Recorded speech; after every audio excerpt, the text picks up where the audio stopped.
தினமொரு நேரம் எந்தன் திருமொழி அதனை கேட்டால் பனிவெள்ளம் போலே பாவம் பறந்திடும் நிசமே சொன்னோம். கனிமொழி சோதிவாக்கும் கை எழுத்தாதி நோக்கும் துணிவுடன் கேட்டோருற்றோர் தொலைத்தன பிறவிதானே.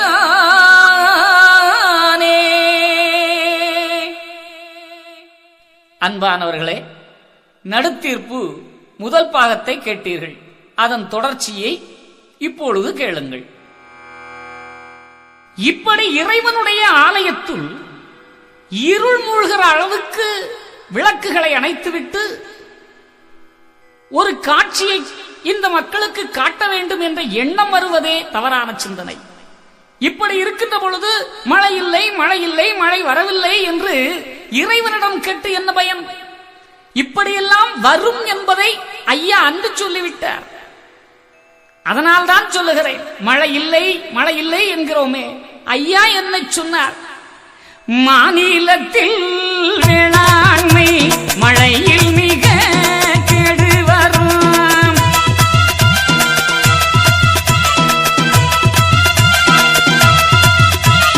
வானா ஒரு மூவப்பா மழை கீழே சொரியாது.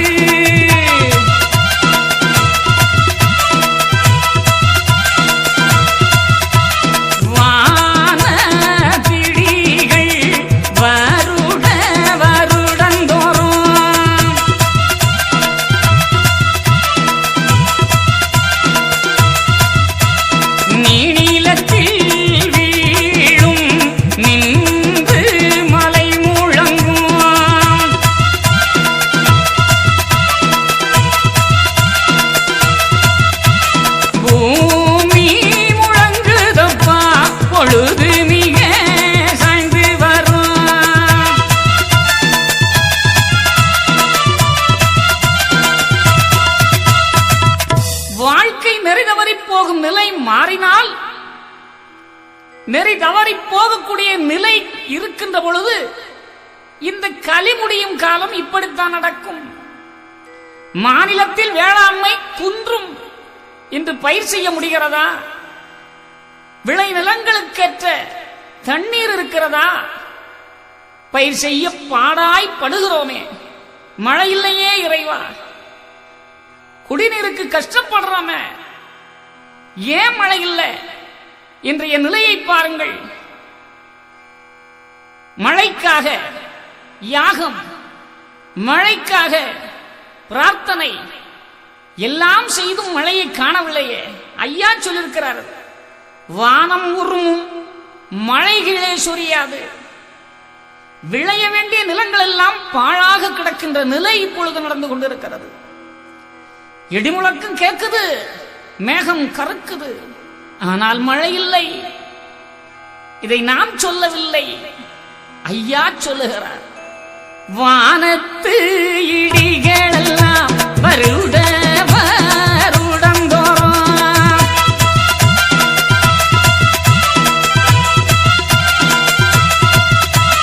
நீலத்தில் வீழுதப்பா நின்று மலை முழங்குவான்.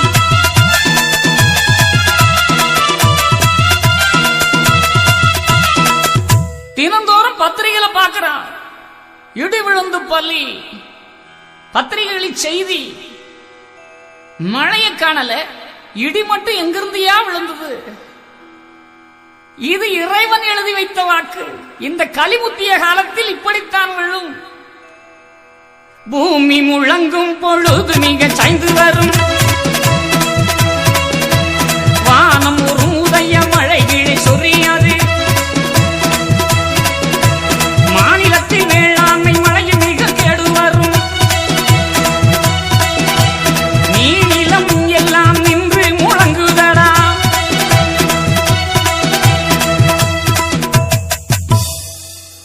பூமி நடுக்கம், பூகம்பம் இவையெல்லாம் இன்று உலகம் நடப்பாயிற்று. குஜராத்திலே ஒரு பூகம்பம். எண்ணற்ற மக்கள் பலியானார்கள். எண்ணற்ற மக்கள் வீடு இழந்தார்கள். எண்ணற்ற மக்கள் நிலை குலைந்து போனார்கள். ஐயகோ இறைவா, இது என்ன சோதனை? நாங்கள் வாழ்க்கைக்காக பாடுபட்டுக் கொண்டிருந்த நேரத்தில் இப்படி ஒரு நிலையா? கண்ணீர் விட்டார்களே, ஓலமிட்டார்களே.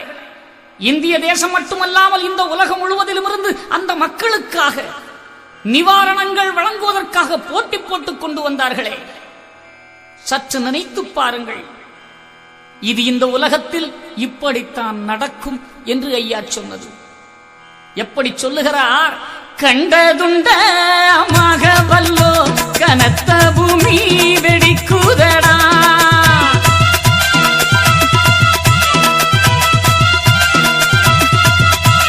கோல நடு மலையனோ கோலங்கட்டி ஆடுகிறேன்.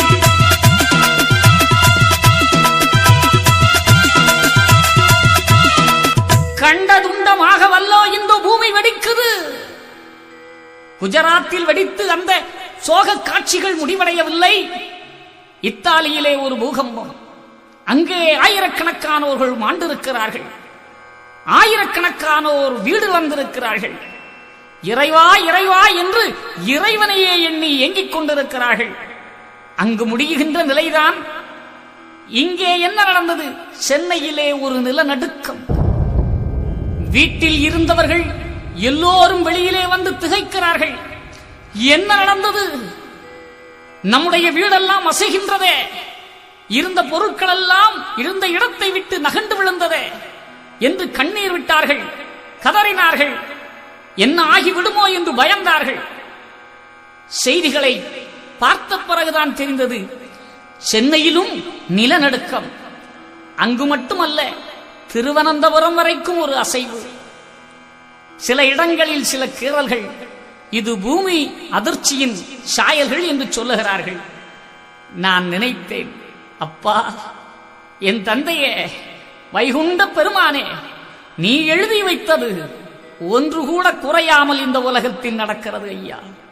இந்த உலகம் அனைத்தும் உன்னை எட்டி பார்க்கின்ற நிலை, உன்னை வேண்டுகின்ற நிலைக்கு தள்ளப்பட்டுக் கொண்டிருக்கிறார்கள் ஐயா. நீ ஒப்பற்ற ஒரு தெய்வம், உம்மால் தான் இது முடியும் என்ற நிலை இன்று உருவாகி இருக்கிறது. ஐயா சொன்னது அத்தனையும் நடந்து கொண்டிருக்கிறது. சீமை தென் சோழம் தீர்வயிறு மேவி வரும், இலைகள் கருகும், இருவேதம் பொய்யாகும், தலைகீழ் படலம் தட்டழிய ஓடி நிற்கும், நட்சத்திரம் உதிரும் நடக்கும் வழி கூறுகும், இலைகள் கருகும், இருவேதம் பொய்யாகும், நல்ல நெறியை கூறும் ஏடுகள் எல்லாம் எரிக்கப்படும், சாம அதர்வண வேதங்கள் பொய்யாகி போகும். அப்படியே சொன்னாலும் ஐயா சொன்ன வார்த்தையை அப்படியே எடுத்துக் கொண்டு பாருங்கள். இலைகள் கருகும். நாட்டில் இன்றைய நிலை, பயிர்கள் எல்லாம் கருகி நிற்கின்ற நிலை. 20 வருடம் 50 வருடம் ஆன தென்னை மரங்கள் கூட இலைகளை எல்லாம் இழந்து மொட்டை மரங்களாக காட்சி தருகிறது. தூத்துக்குடி, திருநெல்வேலி மாவட்டங்களுக்கு செல்லுகின்ற பொழுது சாலை ஓரங்களை பார்த்தால் கண்ணீர் வருகிறது. தென்னை மரங்கள் எல்லாம் காய்ந்த நிலையில் இருக்கிறது. என் தந்தையே, உமக்கு இரக்கமில்லையா? நீர் இந்த மக்களை காப்பதற்காக மழையாக வரக்கூடாதா? இந்த தென்னை மரங்கள் எல்லாம் தளிர்த்து வளராதா என்று ஏங்கி ஏங்கி எத்தனையோ மேடைகளிலே பாடியிருக்கிறேன். ஆனாலும் ஒரு எண்ணம் உருவாகிறது. நம்முடைய அப்பன் அகில திரட்டில் எழுதி வைத்தது போல் இந்த உலகத்தில் நடந்து கொண்டிருக்கிறது. இது கலி முடிய போகிறது. ஆனால் மக்கள்தான் உணர்ந்து கொண்டு ஐயாதான் இந்த அகிலத்தில் உயர்வான தெய்வம் என்பதை உணர்ந்து ஐயாவுடைய திருவடிகளில் சரணாகதி அடையக்கூடிய காலம் இதுதான் என்ற எண்ணத்தையும் மக்களிடம் சொல்லி வருகிறேன். நண்பர்களே, ஐயாவுடைய அன்பான பிள்ளைகளை ஒரு கணம் சிந்தித்து பாருங்கள். இன்னும் நாம் வீட்டுக்குள் இருக்கக்கூடாது. ஐயாவுடைய பாதமே கதி என்ற நிலைக்கு வர வேண்டும். அப்பொழுதுதான் நாட்டில் நல்ல மழை பொழியும். ஏன் இந்த பயிர்கள் எல்லாம் தழைக்காதா என்று சொல்லி இந்த மக்கள் எல்லாம் நீருக்காக ஓடுகிறார்கள், பூமியை தோண்டுகிறார்கள். தோண்டினாலும் பலன் இருக்கிறதா? ஐயா சொன்னாரே, கிணறு பாழாகும்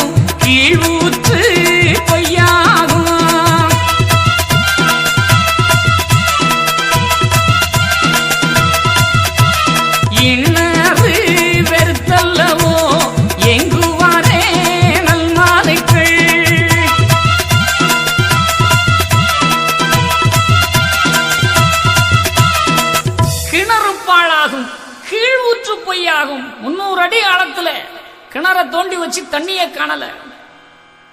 சில கிராமங்கள் எல்லாம் கிணறு இருக்கிறது, வீடு இருக்கிறது, குடியிருக்கு, ஆள் இல்லை. ஏனையா இல்லை என்று சொன்னால் திருவிழாவுக்கு மட்டும்தான் ஐயா வர்றது. பெரியவங்க வச்ச கோயில், அதை நடத்துறோம், அதற்காக வர்றோம். மற்றபடி குடியிருக்கிறவங்க தண்ணி இல்லையா. குடிக்கிறதுக்கு எங்கய்யா போவோம், குளிக்கிறதுக்கு எங்கய்யா போகிறது? எத்தனை அடி ஆழங்கள் போட்டாலும் தண்ணீர் இல்லையே, பூமி பாழாகி கிடக்கிறதே என்று மக்கள் எங்குகிறார்கள். இது ஐயா சொன்ன வாக்கு. கலி முத்தி இருக்கிறது, கலி அழிப்பதற்கு ஐயா வேகமாக வருகிறார். அதனால்தான் இந்த வார்த்தை பலிக்கிறது. கிணறு பாழாகும், கீழூற்று பொய்யாகும், இணறு வெறுத்து ஏங்குவாரே நல்மனுக்கள். இது ஐயா சொன்னதல்லவா? அப்ப பாழா போய்த்தானே இருக்கிறது. இன்னும் நாம எண்ண வேண்டாமா? எத்தனை அடி ஆழங்கள் போடுகிறோம், ஆழத்திலிருந்து தண்ணிய காண. அது மட்டுமா? நட்சத்திரம் உதிரும், நடக்கும் வழி கூறுகும், தலைகீழ் படலம் தட்டழிய ஓடி நிற்கும். நட்சத்திரம் உதிரும், நடக்கும் வழி குறுகும். நேர்மையான வழியில் சென்று பலனை அடையக்கூடிய காலம் கலியுகத்தில் இருப்பதில்லை. குறுக்கு வழியில் அந்த பலனை எப்படி அடைவது என்று திட்டம் போட்டுக் கொண்டிருக்கிறார். அதுதான் சொன்னது. நேர் வழியில போய் சம்பாதிக்க மாட்டான், தவறான வழியில போய் காசு பண்ண சம்பாதிக்கிறங்கிற எண்ணம் வந்துடும். அதுதான் இன்னைக்கு மனுஷனுடைய நிலையில ஆயிப்போச்சு. அண்ணையா அதை மட்டும் சொல்லல, அந்த நிலையை மட்டும் இல்ல, இன்னும் பாருங்க, நடக்கும் வழி குறுகும். முன்னாலாம் ஒரு ஊர் விட்டு இன்னொரு ஊருக்கு போறது இருந்தா நாள் கணக்கு ஆகும், வண்டியை கட்டிட்டு போறது. இன்னைக்கு அப்படி இருக்குதா? திருவனந்தபுரம் ஏரோட்ரம்ல இருந்து 3 மணிக்கு பிளைட்ல ஏறாரு, சாயங்காலம் 6 மணிக்கு சவுதியில இருந்து நண்பா வந்து சேர்ந்துட்டேன்னு கை கொடுக்கிறார், தொலைபேசியில் தொடர்பு கொள்றாரு. எவ்வளவு குறுகி போயிடுச்சு. மனிதனுடைய தூரங்கள் அத்தனையும் குறுகிவிட்டது. அதுவும் பொருந்தும், இதுவும் பொருந்தும். ஐயாவுடைய வாக்கு இந்த கலியுகத்தில் எப்பொழுதும் பொருந்தும். அந்த நிலைக்கு ஐயா சொல்லியிருக்கிறார். காலம் மாறிவிட்டது. நொடி பொழுதில் அனைத்தையும் சாதிக்கக்கூடிய சக்தி மனிதன் கொண்டு வந்திருக்கிறான். அதை ஐயா சொல்லியிருக்கிறார். நட்சத்திரம் உதிரும். இப்ப பாருங்க, ஆகாயத்திலிருந்து என்னவெல்லாமோ விழுகிறது, கல் விழுகிறது, எரில் நட்சத்திரம் விழுகிறது என்றெல்லாம் பத்திரிகையை பார்க்கிறோம். அது மட்டுமா? தலைகீழ் படலம் தட்டழிய ஓடி நிற்கும், தலை நட்சத்திரம் ஆல்காய் போல் உதிர்ந்து விழும். தலைகீழ் படலம் தட்டழிய ஓடி நிற்கும். படலம்னா லென்ஸ். கண்ணில் ஒரு படலம் உண்டு, விழிப்படலம் என்பார்கள். தொலைநோக்கு கருவிகளிலே படலம். சினிமா தியேட்டர்கள்ல அந்த படத்தை போடக்கூடிய கருவியிலே ஒரு படலம். இப்படி எங்கு பார்த்தாலும் இப்பொழுது படலங்கள், அதாவது லென்ஸுகள் இல்லாத கருவிகள் இல்லை. அப்ப தலைகீழா ஓடுது. படலத்துக்கு முன்னால தலைகீழா போடுறது என்னது? சினிமா பிலிம் ரோல் சுத்துது. அது தலைகீழா ஓடுதுன்னா தான் நமக்கு நேரா தெரியும். அது தலைகீழா ஓடி மனிதனுக்கு புத்தியையே தலைகீழாக மாற்றி விட்டது. பாருங்க என்னென்னலாம் ஓடுது. எந்த சினிமாவாவது நல்ல கருத்துக்களை சொல்லுதாங்கிறது இப்போதைக்கு கேள்விக்குறிதான். இன்று ஒரு வகையில் பார்த்தால் சமுதாயம் தட்டழிய சீரழிகிற நிலைக்கு காரணமாய் இருக்குமோ இந்த சினிமா என்று எண்ணுகிற அளவுக்கு பல திரைப்படங்கள் வருகிறது. சிவன் பிரம்மா விஷ்ணுவை காட்டினார்கள், இறைவனுடைய விளையாடல்களை காட்டினார்கள், சுதந்திர தீயை நம்முடைய மனதிலே மூட்டினார்கள், உணர்வு பெற்ற பாடல்களை எல்லாம் கொட்டினார்கள். இதையெல்லாம் திரைப்படங்கள் செய்ததுதான். மணாளனை மங்கையும் பாக்கியம், பானை பிடித்தவள் பாக்கியசாலி, இப்படியெல்லாம் பழைய சினிமாக்கள். கப்பலோட்டிய தமிழன், கட்டப்பொம்மை. நான் வீரபாண்டிய கட்டப்பொம்மை சொன்னேன், நீங்க வேற எதையாவது நினைச்சுக்கிட்டு இருக்கப்படாது. இப்படியெல்லாம் சினிமாக்கள் வந்து பல வீர வரலாறுகளை இந்த உலகத்துக்கு சொல்லிச்சு, மதுரை வீரன் அப்படின்னு. ஆனா இன்னைக்கு அப்படி இருக்குதா? ஏய் ஓடி போலாமா, என்னன்னா படத்துக்கு பேரு, முத்தமிடலாமா, இப்படி பேரு. குடும்பத்தோட அமர்ந்து பார்க்கிற நிலையில இன்னைக்கு உள்ள திரைப்படங்கள் இருக்கிறத. தாய் தகப்பன் குழந்தைங்கன்னு சொல்லி உட்கார்ந்து இருந்து எதையாவது பார்க்க முடியுதா? காமம், குரோதம், கோபம், மதம், மாச்சரியம் என்ற துர்க்குணங்களுக்கு முக்கியத்துவம் கொடுக்கும் திரைப்படங்கள் இன்று கணக்கில்லாமல் வருகிறது. இதை பார்க்கின்ற பொழுது மனிதனுடைய எண்ணத்திலே வக்கிர புத்தி தலைதூக்கி நிற்கிறது. உணர்வுகள் மாற்றப்படுகிறது, சிந்தனா சக்தி சிதறடிக்கப்படுகிறது. அப்ப ஐயா சொன்னது தலைகீழ் படலம் தட்டழிய ஓடி நிற்கும் தலை நட்சத்திரம் ஆல்காய் போல் உதிர்ந்து விழும் என்பது இங்கே ஐயா தந்த வாக்கு பொய்யாத வாக்கு என்பது நிரூபிக்கப்படுகிறது. இப்படி நாட்டிலே ஐயா சொன்னவை ஒவ்வொன்றாக இருக்கிறது. இதை பார்க்கின்ற பொழுதுதான் மனதுக்கு வருகிறது. எங்க பார்த்தாலும் சினிமா கலாச்சாரம். கோயில்ல திருவிழான்னா சினிமா, வீட்டுல கல்யாண காட்சின்னா சினிமா. இப்படி பார்க்கின்ற இடமெல்லாம் இன்று அதற்கு அடிமைப்பட்டுக் கொண்டே இருக்கிறது இந்த மனம். சங்க கூட்டம் இல்லையப்பா, சரச கூட்டம் கலியில் என்று ஐயா சொன்னது இந்த வாக்குக்கும் பொருத்தமாக இருக்கிறதே. ஐயா சொல்லுகிறாரே, அரகரா என்ற சொல்லை கரையேறாவாவி நீசன் அறியவும் மாட்டான் ஐயோ சிவனே ஐயா.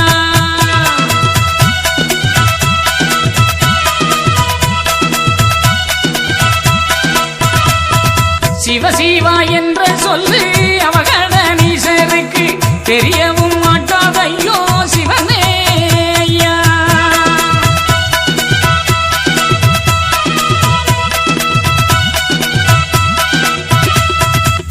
எப்ப பார்த்தாலும் வாயில சினிமா பாட்டு முணுமுணுக்கிறேன். வீட்டுல ஒரு காலையில சுப்பிரபாதம் போடுனா இல்ல, அதற்குரிய ஒலி நாடாக்களை வீட்டுல வைக்கிறது இல்ல. ஏன்னா வீட்டு அம்மாவுக்கு அது பிடிக்கிறது இல்ல. இன்னைக்குள்ள சினிமா பாட்டுக்கள் தான் அவருடைய மனசுல நிற்குது. இதையெல்லாம் விட்டு விட்டு அனைவரும் ஐயாவுடைய நாமத்தை மனதிலேயே தாங்கி தினமும் அந்த நாமத்தை ஜபித்தால் எப்படி இருக்கும்? அரகரா என்று சொல்லை கரையேறா பாவினிசன் அறியவும் மாட்டான் ஐயோ. இந்த உலகத்தில் கலி என்ற கடலுக்குள் மூழ்கி கிடக்கிறவன் தர்ம யுகத்துக்கு வருவதற்கு கரையேற வழியே அரகரா என்ற சொல். அந்த சொல்லை மறந்து விட்டானே, அவன் கரையேற முடியாமல் கிடக்கிறானே. இது ஐயா நமக்காக தந்த வார்த்தையாயிட்டே. என் அன்பான ஐயாவின் பிள்ளைகளே, சான்றோர்குல கண்மணிகளே, நினைத்து பாருங்கள். நமக்காக ஐயா இதய வாசலை திறந்து வைத்துக் கொண்டிருக்கிறார். வாருங்கள் என் மக்கா வாருங்கள் என்று நம்மை நல்வழிப்படுத்துவது ஐயா தந்த மந்திரம். ஐயா சிவசிவா அரகரா என்ற மந்திரத்தை சொன்னால் நம்முடைய வாழ்வு வளப்படும், சுபிட்சமாகும், நினைத்ததெல்லாம் நடக்கும். அந்த அற்புத மந்திரத்தை சொல்ல வேண்டாமா? கரையில் திருநெல்வேலி அரகரா என்ற சத்தம் கல்லும் உருகிடுமே சிவனே ஐயா. கல்லும் உருகிடுமே சிவனே ஐயா.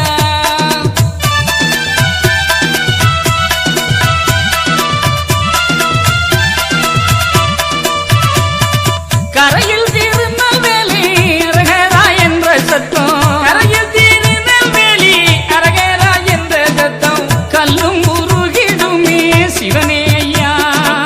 கல்லும் உருகிடுமே சிவனே ஐயா.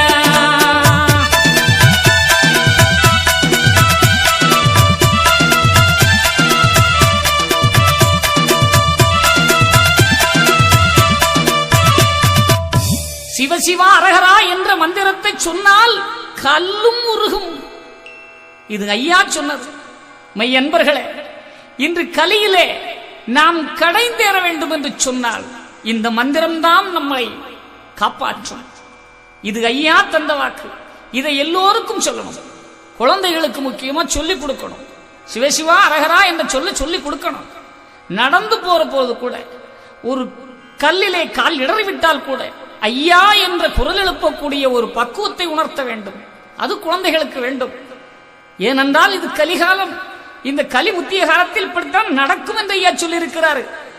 ஊசி முனையதிலே கடலும் மலையுடனே ஊரும் பாதியும் கண்டேன் சிவனே ஐயா.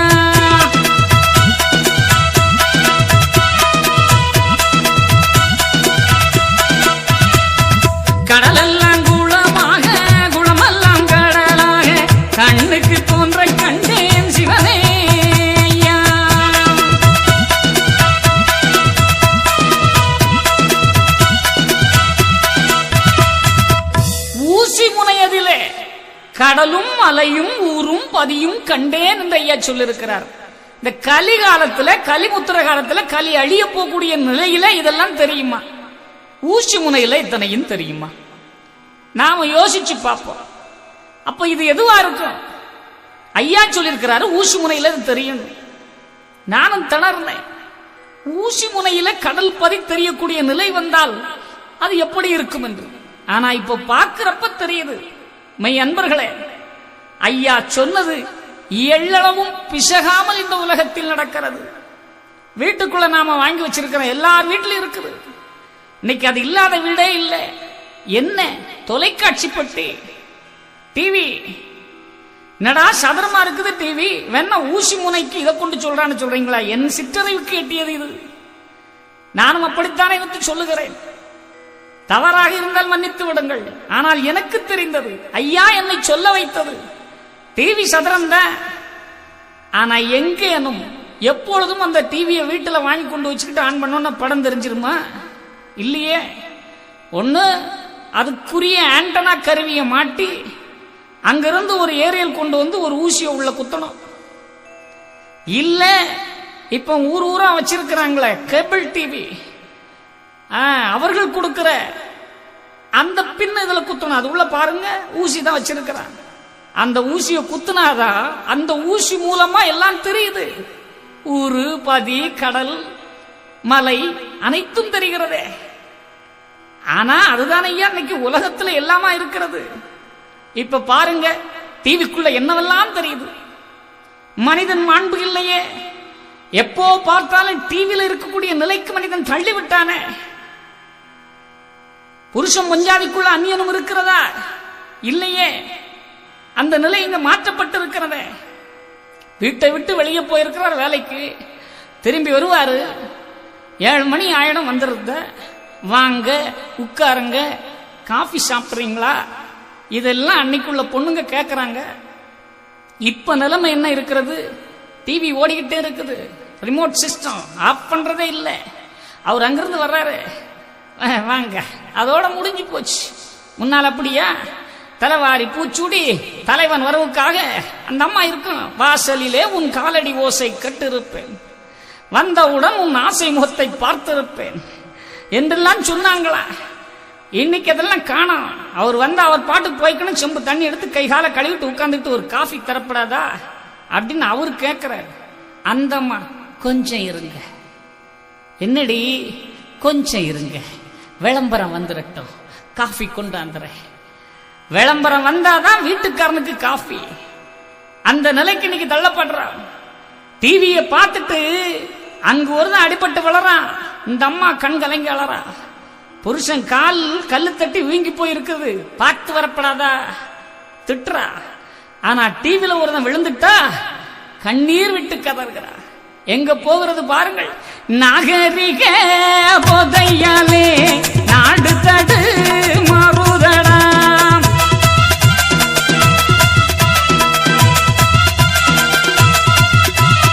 நாகரிகம் இன்றைய நிலை எப்படி போகிறது? மாயத்திற்குத்தான் உண்மை, மயக்கம் அனைத்தும் உண்மைக்கு இல்லை. உண்மை பொய்யாக்கப்படுகிறது. மாயமான நிலை. ஒருவன் காசை வாங்கிக்கிட்டு அழறான், ஆனா இவன் அதை பார்த்துக்கிட்டு அழறா.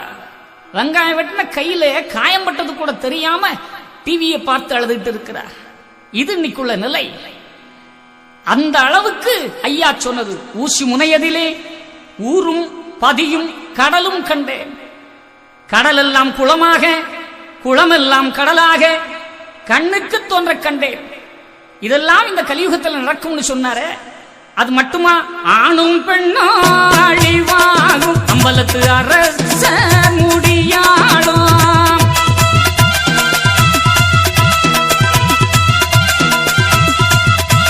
பெண்ணாலே அனழிவு பெருகுமடா பூமி எங்கும்.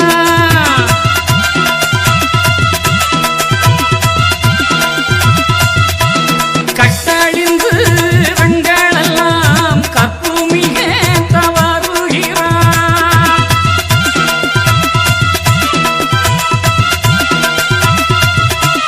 அயோத்தியா வட்டணந்தா அழியுதப்பா என் மகனே.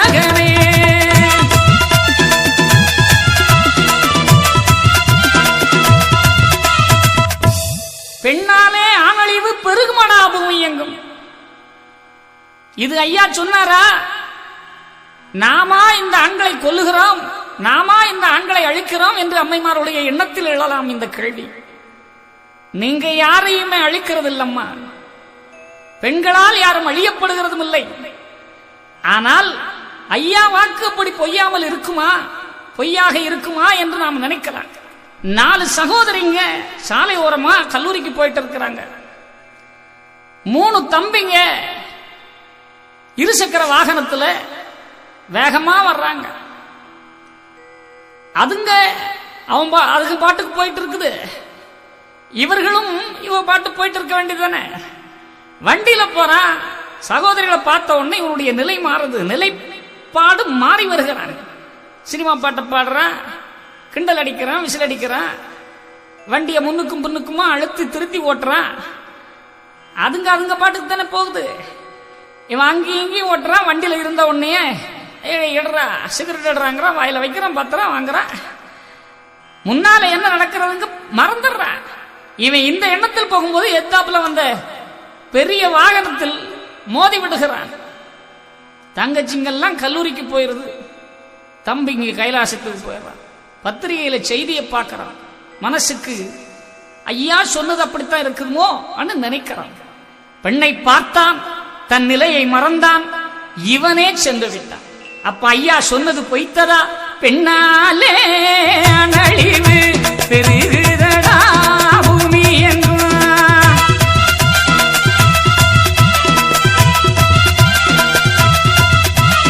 ஆணும் பெண்ணோ அழிவாகும் அம்பலத்தரச முடியாளா.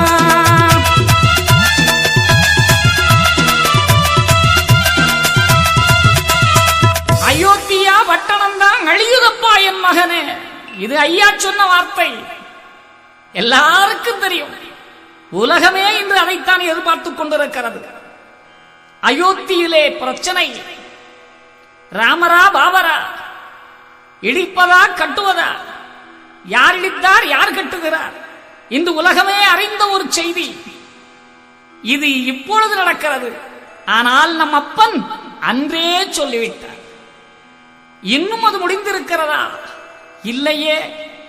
அந்த பிரச்சனை தானே சில பேர்களுக்கு அரசியல், சில பேர்களுக்கு வாழ்க்கை, சில பேர்களுக்கு உலக செய்தி. ஆனால் ஐயா இந்த அயோத்தியை மட்டுமா சொன்னார்? அயோத்தி என்பது என்ன? ராமன் வாழும் இடம். ராமன் எங்கே வாழ்கிறான்? நல்லவர்களின் இதயத்திலே வாழ்கிறான். அப்படி என்றால் அயோத்தி என்பது நல்லவர்களின் இதயம். இன்று அந்த அயோத்தி அழிகிறது. அதாவது யாரெல்லாம் நல்லவர்கள் என்று நினைக்கிறோமோ அவர்கள் நல்லவர்களாக இல்லை, அந்த இதயம் சிறப்பாக இல்லை, யாரையும் நம்ப முடிவதும் இல்லை.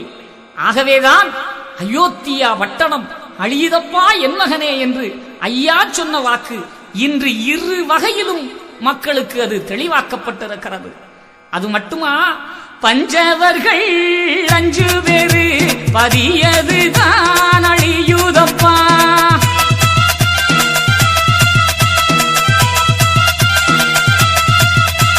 குருநாடு அழியுதப்பா, கோபால குருசாமி சொல்லுகிறேன்.